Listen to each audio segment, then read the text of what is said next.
Muy buenas tardes, damos bienvenida a los participantes que están conectados a nuestras plataformas digitales en esta nueva charla que ofrece el Servicio Nacional de Sanidad Agraria del Ministerio de Desarrollo Agrario y Riego ante el brote de la influenza aviar detectado en una granja comercial del sector Pacanguilla en la provincia de Chepén, región La Libertad. Hoy hablaremos de las acciones preventivas que debes realizar para evitar un brote y la propagación del virus en tus granjas. En esta oportunidad nos acompaña el doctor Marco Montenegro, especialista del SENASA con más de 10 años de experiencia. Ha trabajado en el sector avícola privado en las regiones de La Libertad y Lambayeque, egresado de la Universidad Pedro Ruiz Gallo, con especialización en producción y gerencia de empresas avícolas, comercio internacional y vigilancia epidemiológica. Antes de iniciar, les hacemos un recordatorio que pueden colocar sus consultas en nuestro chat. Al finalizar la charla, nuestro ponente dará las respuestas correspondientes. Bienvenido, doctor Marco, puede iniciar su ponencia. Buenas tardes, bienvenidos a la presentación del día de hoy para un poco conversar o bueno, exponerles un tema importante que merece tomar atención, más que todo en las crianzas pequeñas, ¿no? Crianzas avícolas pequeñas, con el fin de fortalecer, de recordar las medidas de bioseguridad que SENASA ya ha venido en todo este tiempo de la influenza aviar que llevamos poco más de un año, mediante redes, mediante sensibilización en campo. Entonces creo que ya es un tema de la bioseguridad que ha venido dándose a conocer en estos meses. Bueno, frente a esta situación que se ha reportado en la zona norte, una granja de postura, pues merece nuevamente recordar estos temas para poder colaborar con SENASA, ¿no? En las acciones que viene desarrollando para poder contener estos brotes y luego, pues, el objetivo de erradicar la enfermedad y retomar el estatus que teníamos hace años, ¿no? De país libre. Bueno, SENASA está en este trabajo. Y para iniciar, bueno, vamos a hacer un recordar, y se podría decir, ¿no? De este tema de qué es la influenza aviar. La influenza aviar es una enfermedad viral, se infecta, o mejor dicho, se presenta en aves domésticas, aves de corral, pero que también en nuestros últimos tiempos ha venido afectando a las aves silvestres, de manera muy significativa, a pesar que en otros tiempos estas aves silvestres pues eran portadoras asintomáticas, se podría decir, que no expresaban cuadros clínicos de la enfermedad, pero con lo sucedido en el año pasado, pues se ha dado el virus a conocer que está en capacidad de poder ser patógeno frente a estas aves que en muchos tiempos no manifestaban. Estas aves son migratorias, por lo general las que dispersan el virus por donde se van en estos movimientos migratorios y con el riesgo de que acarrean sus desplazamientos para poder hacer infección en crianzas avícolas domésticas que sean de explotación comercial o crianzas de traspatio, de repente también aves silvestres cautivas, como ha sucedido ya en este año pasado, que hemos tenido brotes en estos tipos de crianzas. En general, el virus de la influenza aviar se clasifica en dos grandes grupos que se han denominado como virus de baja patogenicidad y el otro grupo que se ha denominado como de alta patogenicidad.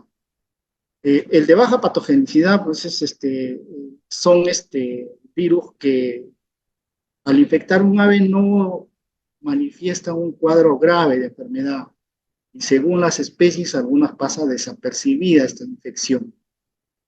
Y en algunas que de repente son más susceptibles, pues los cuadros no son muy agresivos, no son muy patógenos, que pueden de repente por ahí confundirnos con otras enfermedades virales tipo Newcastle, ¿no? Tipo bronquitis, y confundir estos signos.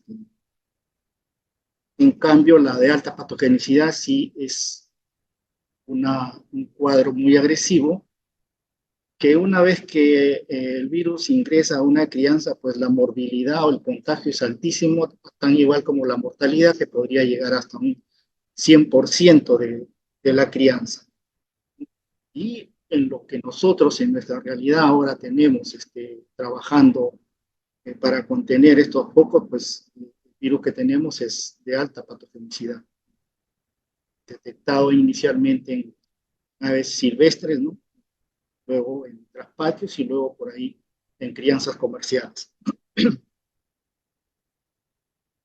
¿Es la influenza aviar una enfermedad de declaración obligatoria? Claro que sí, por el mismo cuadros que presenta la enfermedad, la alta mortalidad, la alta morbilidad, el impacto que acarrea a los productores, a los países que padecen esto, pues lo hace de necesidad de que se dé a conocer a la Organización Mundial de Sanidad Animal a efectos de que los países vecinos, que los propios países pues, donde se presentan estos brotes, se tenga un seguimiento de cuáles son las acciones que se deben desarrollar, los servicios oficiales para poder contener la enfermedad en los predios donde se presenta, en las zonas en donde se involucra esto y, por qué no, también en el país, ¿no?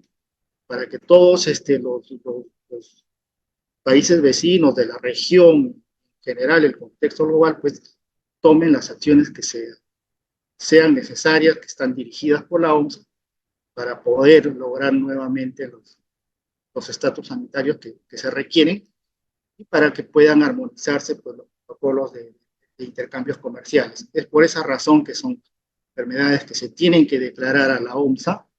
Nosotros como países miembros de esta organización, pues es nuestra obligación hacer este tipo de notificaciones. Como les decía, el año 2022, el año 2023 han sido años muy atípicos con relación a la enfermedad de influenza aviar. Si bien es una enfermedad que se ha presentado, se ha reportado hace muchos años atrás, pero estos 2 últimos años han sido de manera muy, podría decir, muy particulares por la magnitud de los brotes que se han reportado a nivel mundial y mucho más por la afectación que ya se daba en las aves silvestres.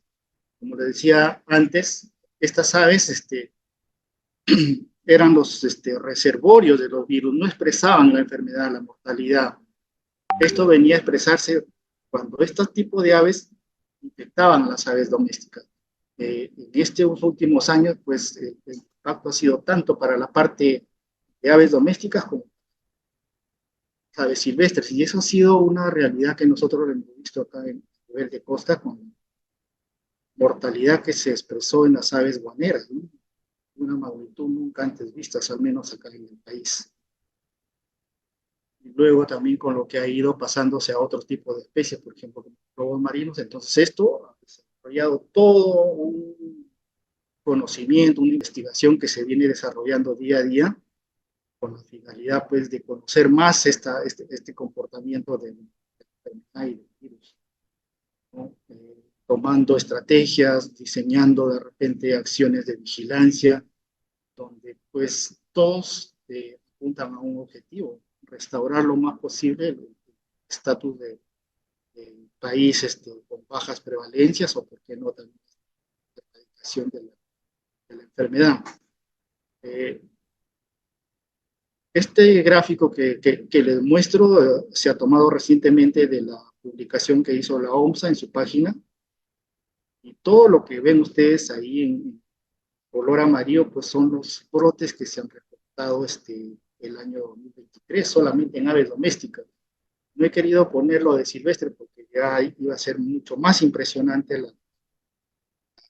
la gráfica, y a fin de no confundirlo, sino centrarnos un poco en la temática que es que de aves domésticas, es que consideré poner este gráfico para que tengan la idea de que la enfermedad no solamente se dio en el Perú, sino se ha dado a nivel global. Y como muestra hay un dato interesante, ¿no? Lo del año 2022, en donde la OMSA dice que la enfermedad se reportó en 77 países de los 5 continentes, en donde conllevaron como medida de control al sacrificio de 131 millones de aves de corral solamente en granjas, solamente en crianza comercial. Esto para que tengan la idea, para que tengan una noción de cuál es el impacto de la enfermedad en esta especie, ¿no? Y considerando mucho más de que la avicultura pues, es una de las actividades que aporta el mayor porcentaje de proteína para la población. En nuestro país somos grandes consumidores de productos avícolas, empezando por el pollo de carne, huevos. Entonces, eso también nos lleva a nosotros como entidad, como servicio oficial, a tratar de desarrollar nuestras acciones con prontitud, con mucho criterio para poder cuidar esta fuente de proteína, ¿no? Con el objetivo pues, de tener garantías en la seguridad alimentaria. ¿Cuál es el mayor riesgo que acarrea para las aves en general, las aves de corral, las aves sean de crianzas comerciales, sean de crianzas de traspatio? Es la migración de aves silvestres. Esto siempre ha tenido una asociación con el riesgo que involucra la presentación de la enfermedad. Contra estos movimientos, pues lamentablemente no podemos hacer nada porque es un comportamiento natural de las aves. Las aves realizan estos patrones migratorios por búsqueda de mejores condiciones climáticas, por búsqueda de alimentos, por preservar la especie, porque justamente migran buscando estas condiciones favorables de alimento para poder entrar en la etapa reproductiva y darle todas las condiciones que necesitan las crías, ¿no? Logrado esto, nuevamente, como los climas, la producción de alimentos de forma natural que buscan las aves son cíclicos, son cambiantes, pues una vez que estas condiciones cambian, nuevamente se inician los movimientos migratorios de retorno. Y nosotros, como somos un país que está costas del Océano Pacífico, es justamente por donde por ahí hay una corriente migratoria que viene desde Norteamérica y se dirige hacia el sur, la parte más austral de Chile, donde anualmente estos movimientos se producen. Y lógicamente que ese es uno de los principales factores que hizo que la enfermedad se presente. Entonces, las migraciones lo vamos a tener siempre. Y eso, ¿a qué nos conlleva?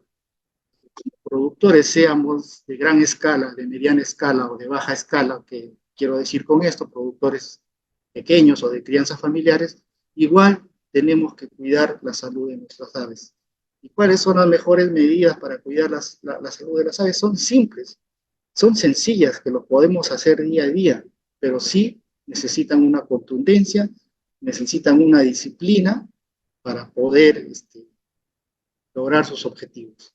Un quiebre de estas medidas, de estas acciones elementales, pues es una puerta de entrada para el virus y afecten a nuestras aves.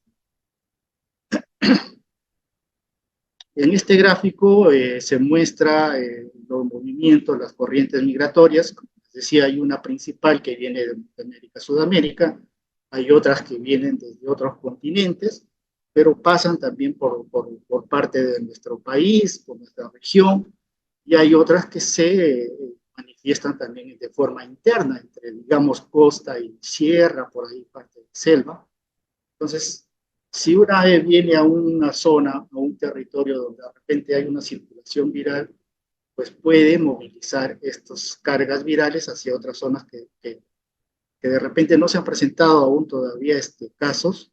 Si no tenemos cuidado con nuestras aves o implementar estas medidas de bioseguridad, pues vamos a hacer poblaciones, ¿no?, dentro de estas crianzas que puedan ser vulnerables y susceptibles a la infección. Como pueden ver en este gráfico, pues los movimientos migratorios tienen temporadas, pero al darse en diferentes temporadas, pues van ocupando cada mes del año y a las finales se podría decir que los movimientos prácticamente son permanentes durante todo el año. Entonces eso nos hace, se exige de que nuestras medidas de bioseguridad pues, sean constantes, ¿no? Sean permanentes. Sí, ¿de qué manera yo podría de repente sospechar que mis aves han sido infectadas con influenza aviar? Pues lo que más ahí tenemos nosotros que tener en cuenta es estar atentos de forma diaria a la salud de nuestras crianzas.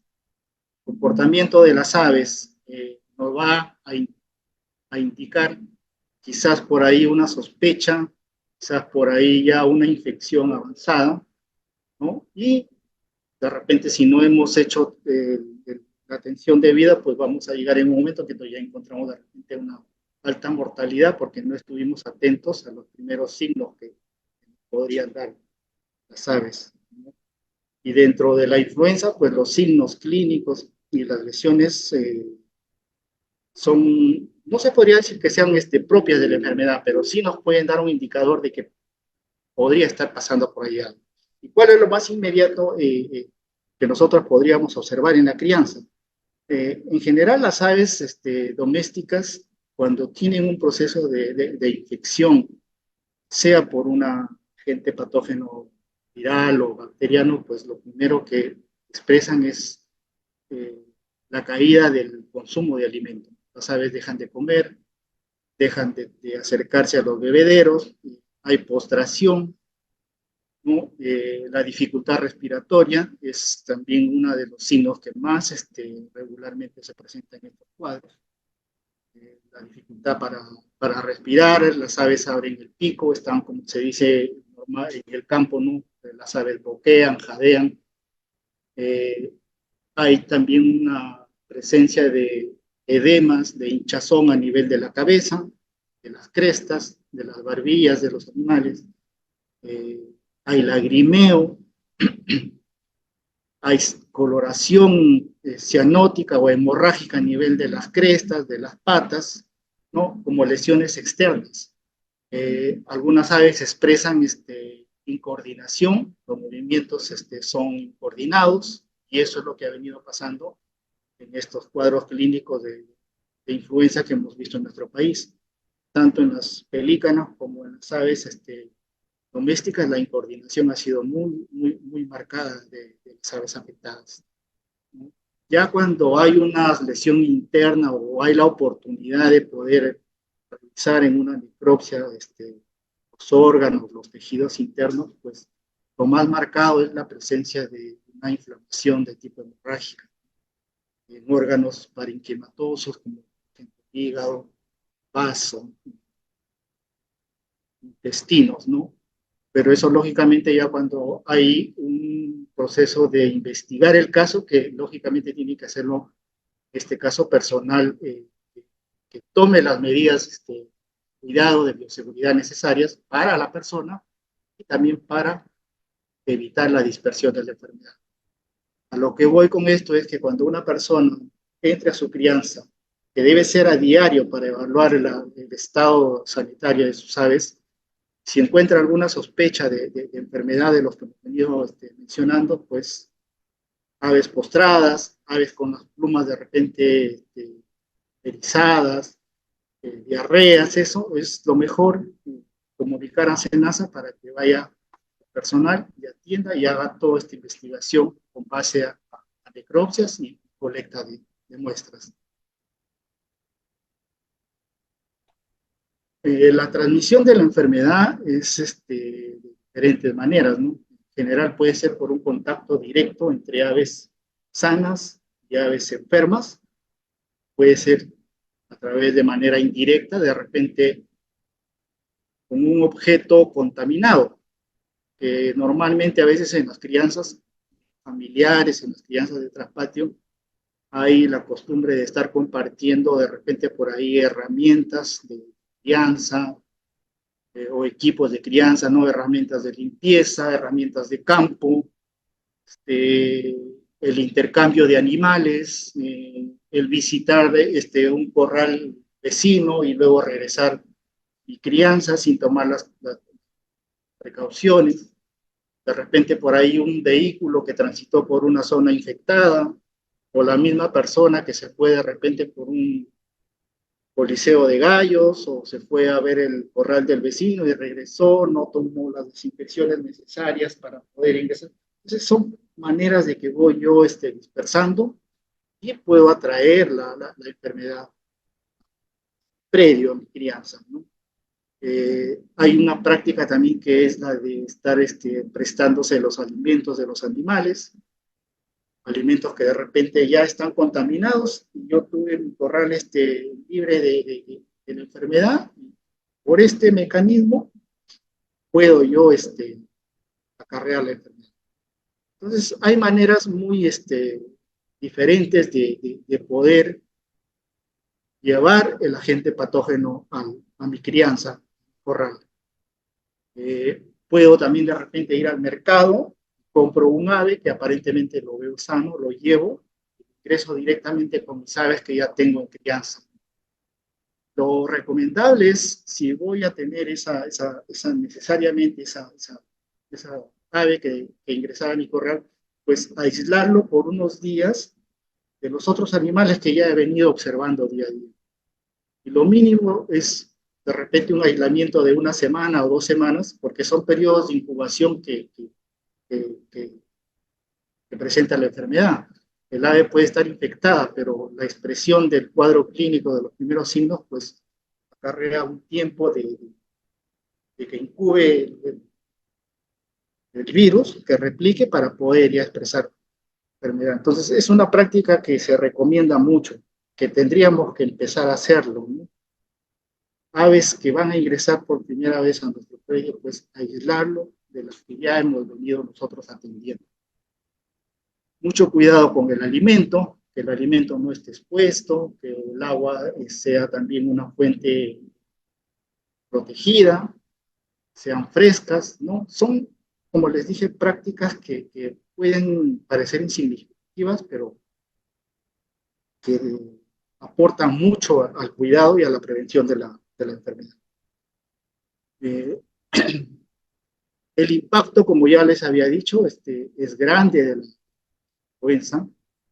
Si nosotros queremos resumir, pues de manera general se ha consensuado, se ha llegado a establecer que el impacto es muy grande para el productor por la pérdida de las aves, ¿no? Sean producto de la enfermedad, sean producto también de las medidas de control que involucran para contener la enfermedad, que es el sacrificio, ¿no? Sacrificio y destrucción de las aves, hay una pérdida para el productor. Si el productor pierde, si el establecimiento va a entrar en periodos de cuarentena, no va a haber actividad, lógicamente que va a conllevar a pérdida de puestos de trabajo del personal que trabaja para esa empresa, para la crianza. Un país que declara una enfermedad de alto impacto, pues también se ha llegado a determinar que hay un impacto en el turismo. Las personas como que ven que un país está en esta situación de emergencia sobre estatus sanitario con enfermedad de impacto, pues se reducen estos movimientos turísticos también. Esto ha sido reportado así por la OMSA, ¿no? Como les decía, para contener el brote es necesario, y es una de las medidas que quizás muy costosas, pero también que ha resultado muy útil, muy eficiente en contener los brotes, el sacrificio de los animales, ¿no? Y eso no solamente sucede en aves, son estrategias o son medidas que se aplican también para otro tipo de animales, por ejemplo en porcinos, ¿no? Enfermedades de peste porcina africana, pues igual, demanda el sacrificio de los animales infectados. Y lógicamente, mientras un país tenga esta situación de su estatus que está alterado por un brote, una emergencia sanitaria, pues va a tener repercusión en la restricción, en el proceso de comercio internacional. Entonces, esto en sí resume cuáles son los impactos que generan estas situaciones.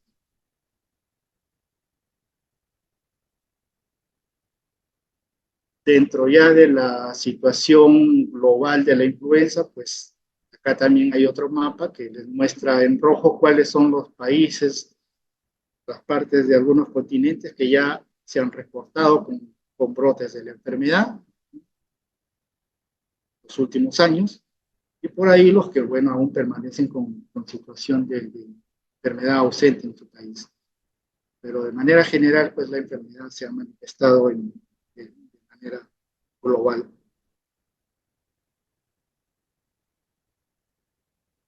Ya en esta parte de la presentación, bueno, he querido resumirles sí cuál ha sido el contexto, cuál es el contexto de la enfermedad en el país.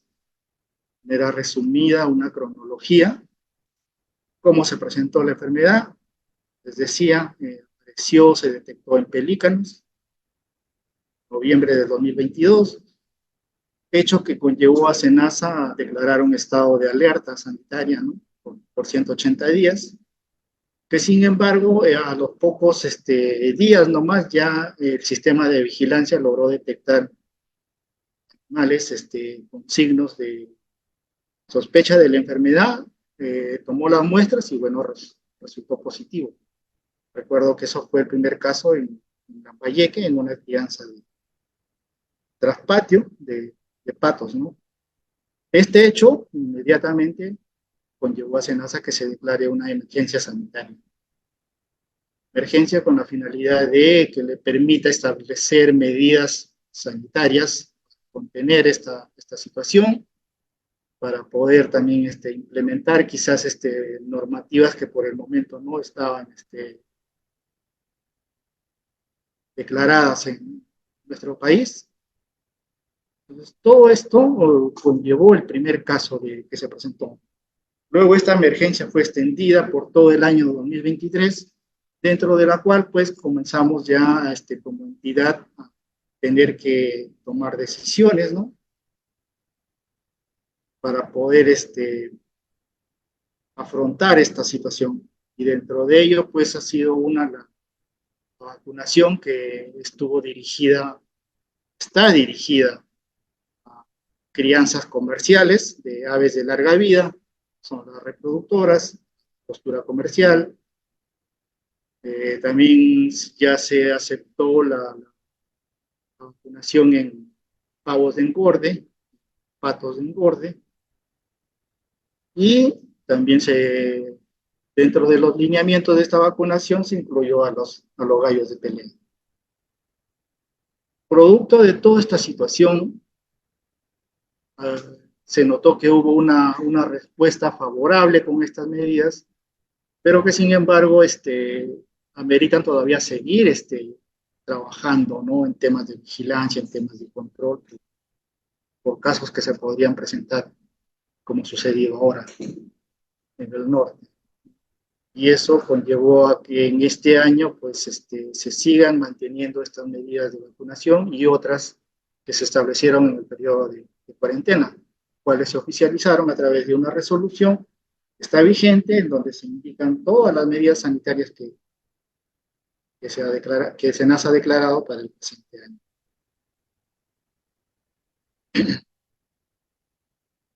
Dentro de esta medida sanitaria, que es la vacunación, como les mencioné, pues hasta la fecha, desde que esto se inició en marzo del año pasado, el 21 de febrero de este año, SENASA ha otorgado permiso de 136 millones de dosis de vacuna, las cuales se han venido ejecutando de acuerdo a los programas que cada empresa ha presentado en su solicitud de permiso, que se vienen ejecutando.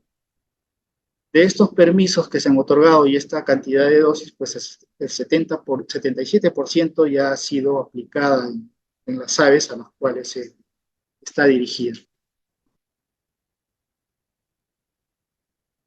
Lógicamente que aquí de repente hay que hacer una aclaración de que la vacunación no evita la infección, ¿no? Quizás por ahí a veces hay una confusión que ave vacunada ya no puede ser o no es susceptible de infectarse, no, o sea, es posible que se infecte.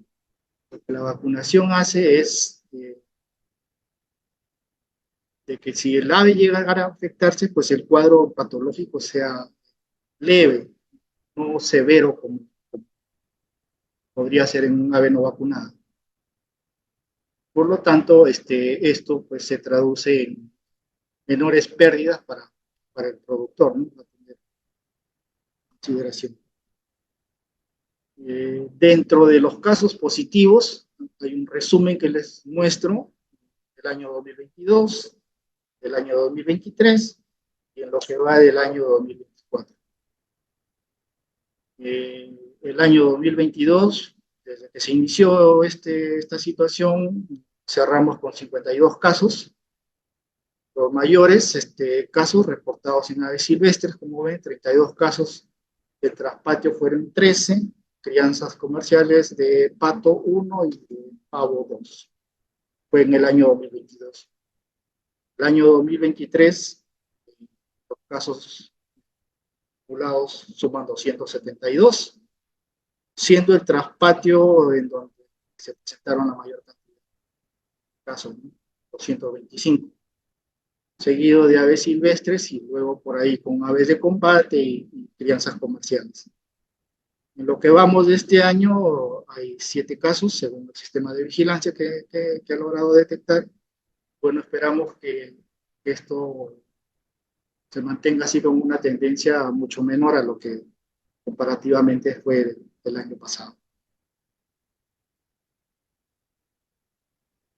Para entrar ya un poco a lo que es el tema en sí, que es las prácticas de bioseguridad que se pide, ¿no? Que se dirige a las crianzas familiares, crianzas de traspatio, pues la bioseguridad es, en resumen, el cuidado de la vida, la protección de la vida de nuestro ganado, de nuestras aves.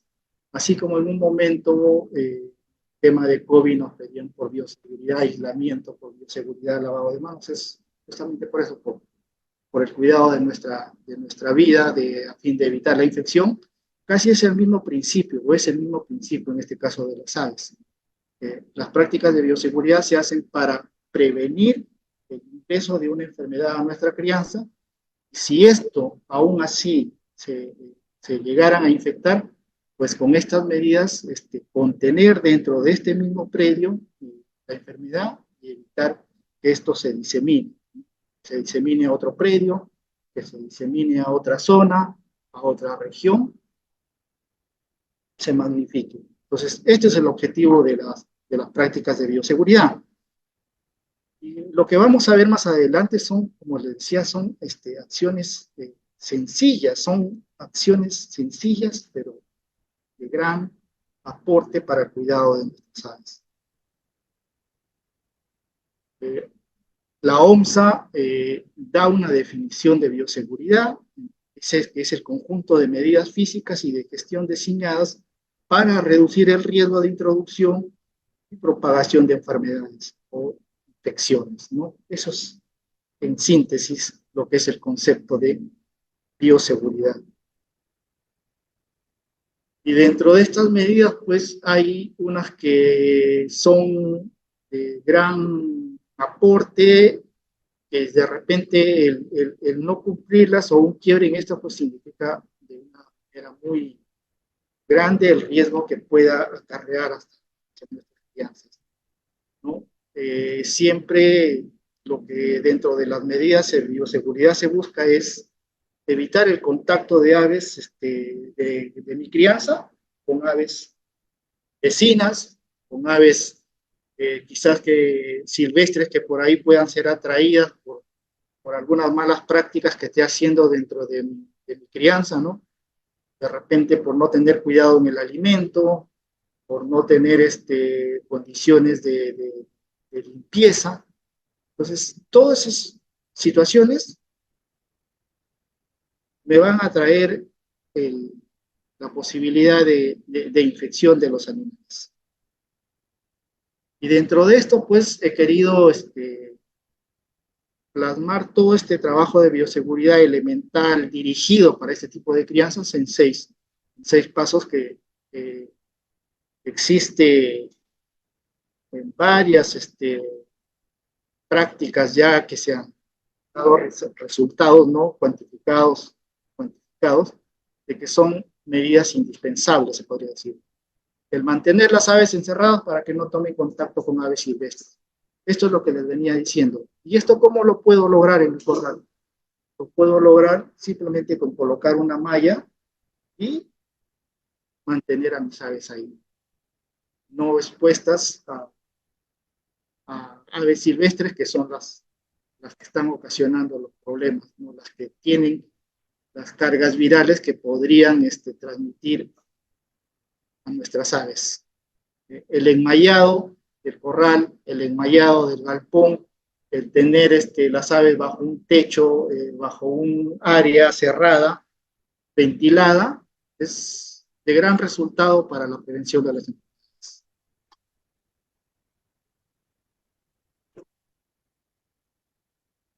Otro punto importante es evitar visitar otras granjas, otras casas, otros corrales, otros predios con animales y tener contacto con esto y luego regresar a mi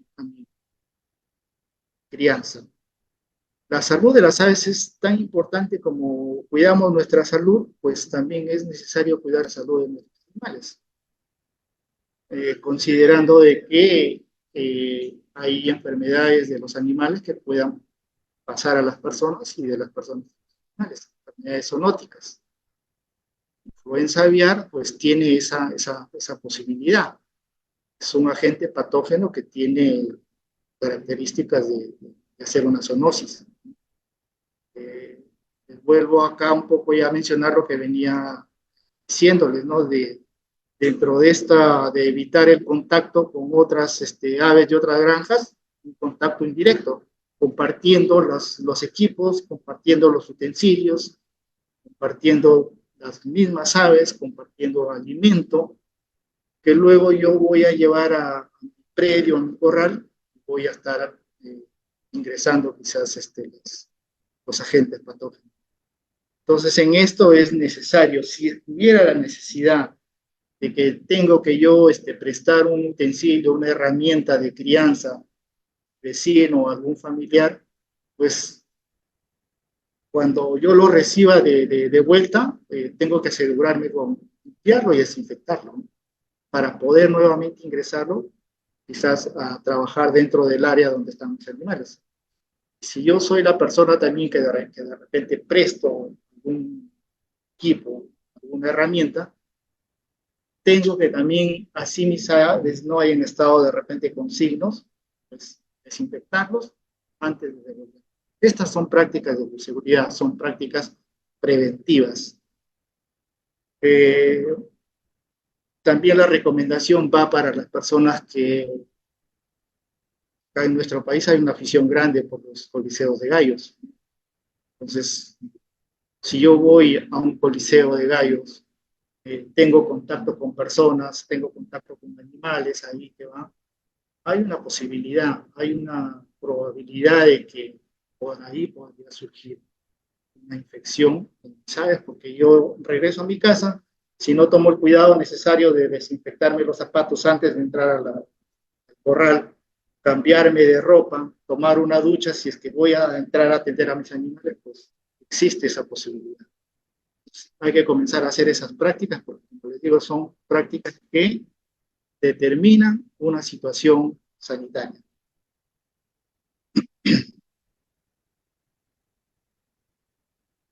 Una práctica elemental básica también es que como yo soy el que atiendo las aves en mi casa, soy el que me encargo de darles de comer, soy el que me encargo de repente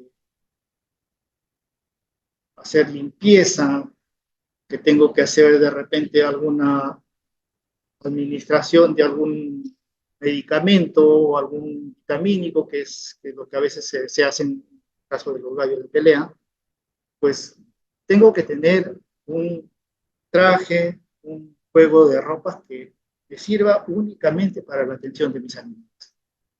De esta manera, al igual que también un par de zapatos que lo use solamente para la atención de mis animales, estoy aportando muchísimo a su cuidado, mitigando mucho riesgo que de repente podría yo estar ingresando hasta a esta zona de crianza, ¿no?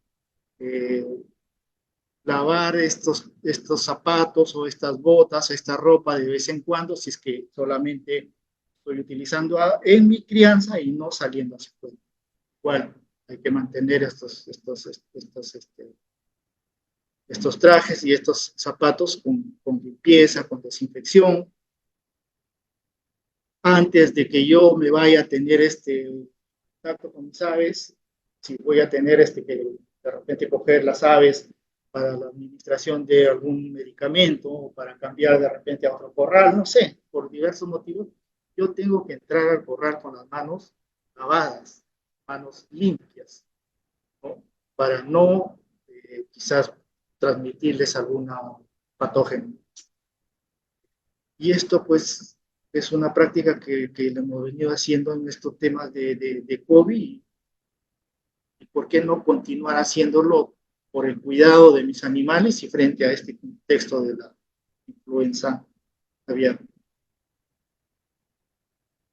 También lo que les venía diciendo, esto de los alimentos, es una práctica que se realiza entre vecinos, entre aficionados de repente a la gallística, de que me faltó un alimento, préstame, oye, yo tengo un alimento suplementado, a ver, te vendo, te proporciono. Entonces, mucho cuidado con eso, porque eso también es una fuente de infección para los animales. Yo debo tener mi alimento en casa, si es que de repente yo mismo lo produzco como de lo que siembro, ¿no? Como hacen algunos, o de repente si los compro en una tienda, sea que de repente a granel o una planta de productora de alimentos, pues para mi propia crianza. Y una vez que yo lo tenga ya en mi predio, en mi casa, pues igual tengo que conservarlo, preferentemente en un recipiente que esté protegido de las aves silvestres, tenga una tapa hermética, que esté en un ambiente sombreado, fresco, para que de esa manera se conserve y pueda yo proporcionar a los animales con toda garantía, ¿no? No recibir prestado porque de repente ese alimento ya eh, tuvo contacto con las aves de este corral, o de repente la persona quien me lo proporciona no tiene los cuidados debidos y el alimento lo tiene por ahí expuesto y fue contaminado por una ave silvestre y yo ya lo estoy llevando a mi crianza. Entonces son prácticas que siempre deben estar ahí en el día a día, ¿no? del criador.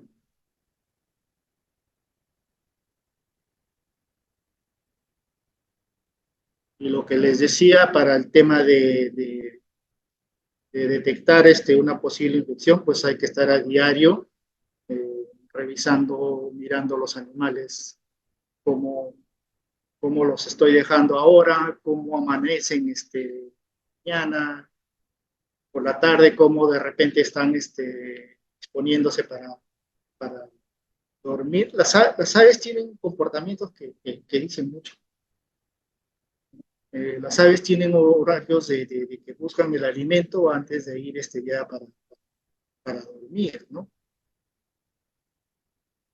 Al amanecer igual, todos corren al alimento, todos corren al agua, de repente por ahí ya comienzo a ver que el comportamiento es de todo, de dirigirse al alimento, de dirigirse al agua, y por ahí veo uno que no hace eso, está por ahí postrado, entonces yo ya tengo que estar a la alerta con eso, para ver si se sigue manifestando en otros animales, en otras aves, y qué cantidad, y de repente por ahí estar vigilantes para ver si que de repente en cualquier momento se manifiesta ya otros signos, de repente diarrea, de repente moco, de repente una cantidad por ahí. Entonces, eso es de diario, la vigilancia de nuestra crianza. Detectados estas sospechas, estas situaciones, estas aves que nos den una indicación de que algo está sucediendo, de que tenemos la sospecha de una enfermedad, de que vi el signo o la lesión que me dijeron hay que estar atento, entonces es el momento que yo tendría que buscar comunicar a SENASA y notificar esta situación, para que SENASA vaya y tome las muestras que considere, la evaluación, y determine si se trata de una sospecha, dar las indicaciones que se requieren hasta confirmar los resultados en laboratorio, y luego acatar las medidas que me indiquen con la fin de contener y apagar el brote de alguna enfermedad que esté bajo reglamentación o que esté bajo disposiciones sanitarias, ¿no?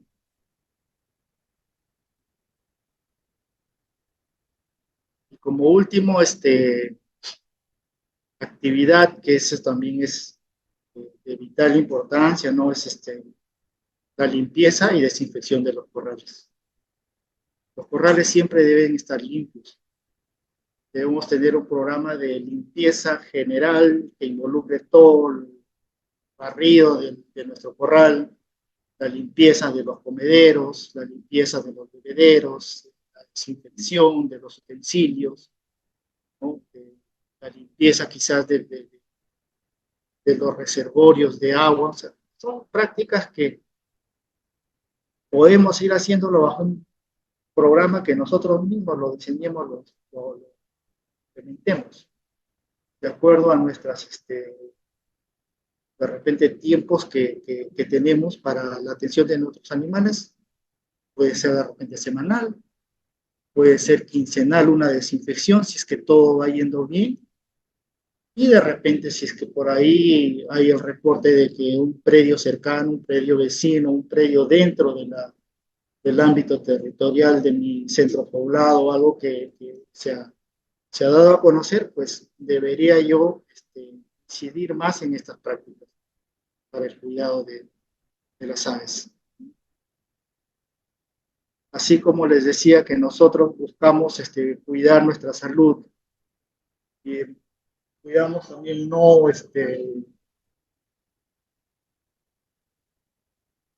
tratar de llevar de repente alguna infección a casa, pues también tenemos que hacerlo con nuestros animales, con nuestras aves. Si son de repente fuentes para nuestro propio autoconsumo, mucho más.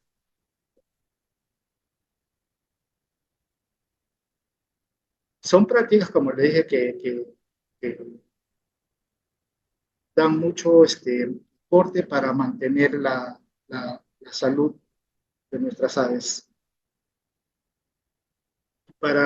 Como mensaje final, bueno, decirles que implementar y fortalecer medidas de bioseguridad nos va a contribuir y nos va a apoyar mucho en el trabajo que viene realizando SENASA, con el objetivo de proteger el estatus del país, recuperar la condición que hemos tenido, y lógicamente que no ver afectada la producción avícola, con miras a tener pues una seguridad alimentaria, una fuente proteica segura, que es la más barata dentro de la producción avícola y a la cual nosotros somos consumidores, que cada año viene incrementando esto del consumo de proteína animal, que lo proporcionan las aves, consumo de huevos, ¿no? Asequible para todos los habitantes. Bueno, eso es lo que quería de manera concreta y actual exponerles. Cualquier duda, siempre estamos acá en SENASA para absolver cualquier tipo de consultas, cualquier tipo de repente de inquietud que ustedes tengan dentro de lo que tenga que ver con el cuidado, la salud de las aves. Estamos siempre atentos para recibir sus comentarios. Si hay de repente alguna consulta o algo que se desea aclarar, pues quedo atento. Claro que sí, doctor. Primero le agradecemos una charla muy interesante debido a la coyuntura y queremos rescatar 3 puntos importantes de toda su exposición. Uno, que la vacuna contra la influenza aviar no previene la enfermedad, por ello es importante implementar las medidas de bioseguridad en tus granjas. Y las 3 recomendaciones que podríamos rescatar es resguardar tus aves en espacios enmallados con techos, instalar pediluvios en los ingresos a corrales, lavarse las manos antes y después del ingreso al corral. Y una última y muy importante es, si observas aves enfermas o muertas, reporta de inmediato al 946-922-469. Este es el número del SENASA. O si no, también puedes escribirnos al correo reporta.peru@senasa.gov.p. Continuando con el programa, tenemos una ronda de preguntas. En nuestras plataformas digitales hemos tenido bastantes comentarios y les agradecemos a cada uno de ustedes por su participación. Entonces, la primera pregunta es, ¿por qué no se está aplicando la vacuna contra la influenza en aves de traspatio? Como les decía, la vacunación es una medida sanitaria que SENASA lo implementó primero con el objetivo de prevenir la enfermedad en las grandes poblaciones especiales, a fin de garantizar la seguridad alimentaria. Y más que todo, también porque la vacunación tiene que ir acompañada de medidas de bioseguridad. No, las medidas de bioseguridad conllevan a que tengamos unas aves vacunadas, pero con una baja posibilidad de una infección, justamente por estas prácticas. Es de esa manera como se estableció la vacunación en este tipo de aves, como le dije, para reproductoras, porque las reproductoras son de larga vida y por la descendencia que significa proteger. Más o menos para que tengan una idea del impacto, una reproductora se traduce al final en algo de 37 toneladas de carne de pollo.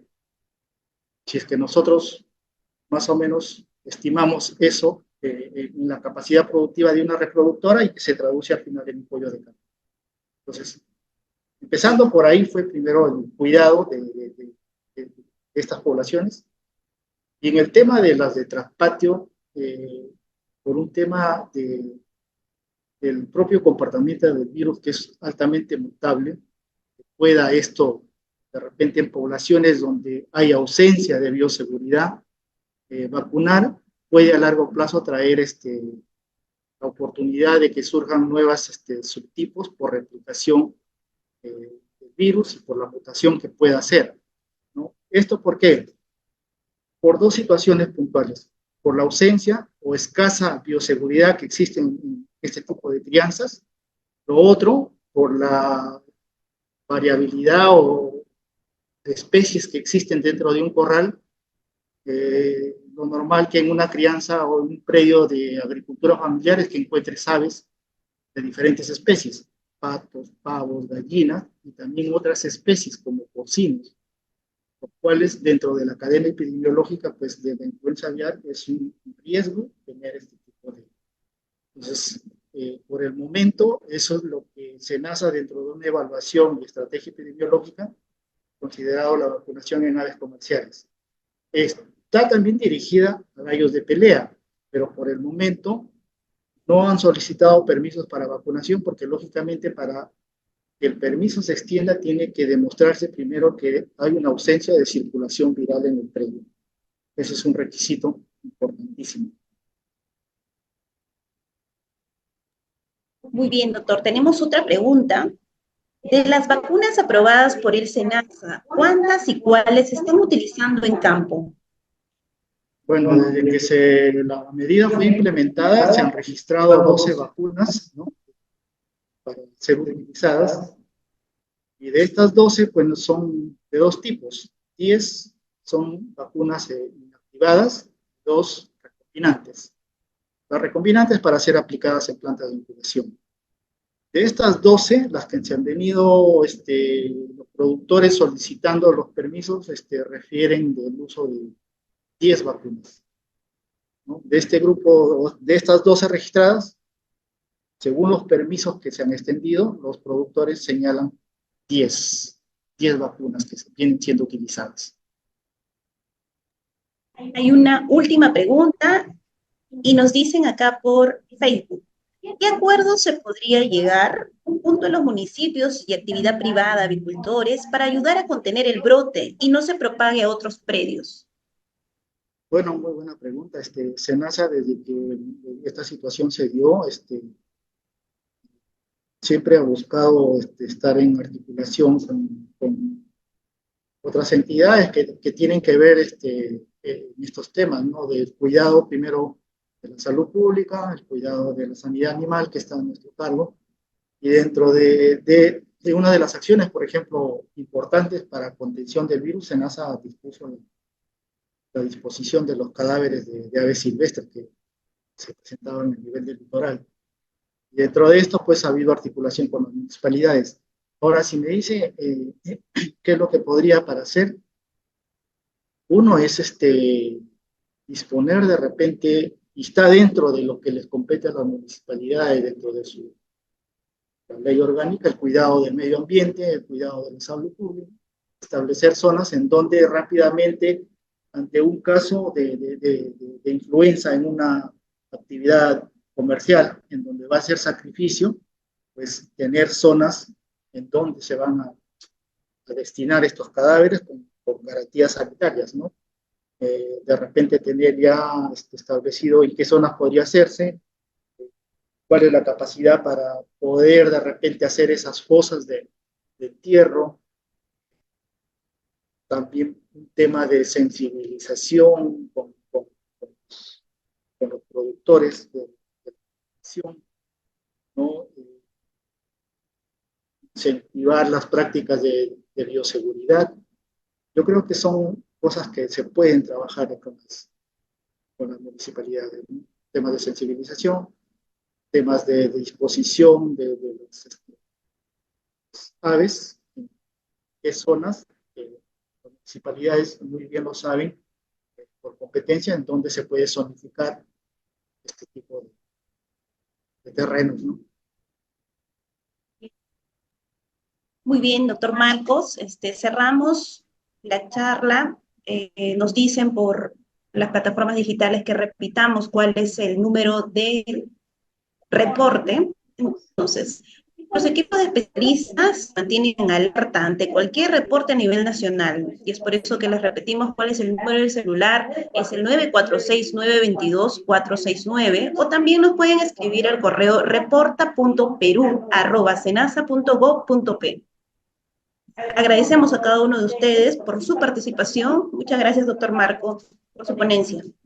A ustedes gracias y bueno, como le dije, SENASA está para recibir cualquier inquietud, cualquier comunicación de alguna sospecha para poder tomar las acciones que correspondan y ayuden con premura a aportar cualquier eventualidad sanitaria, ¿no?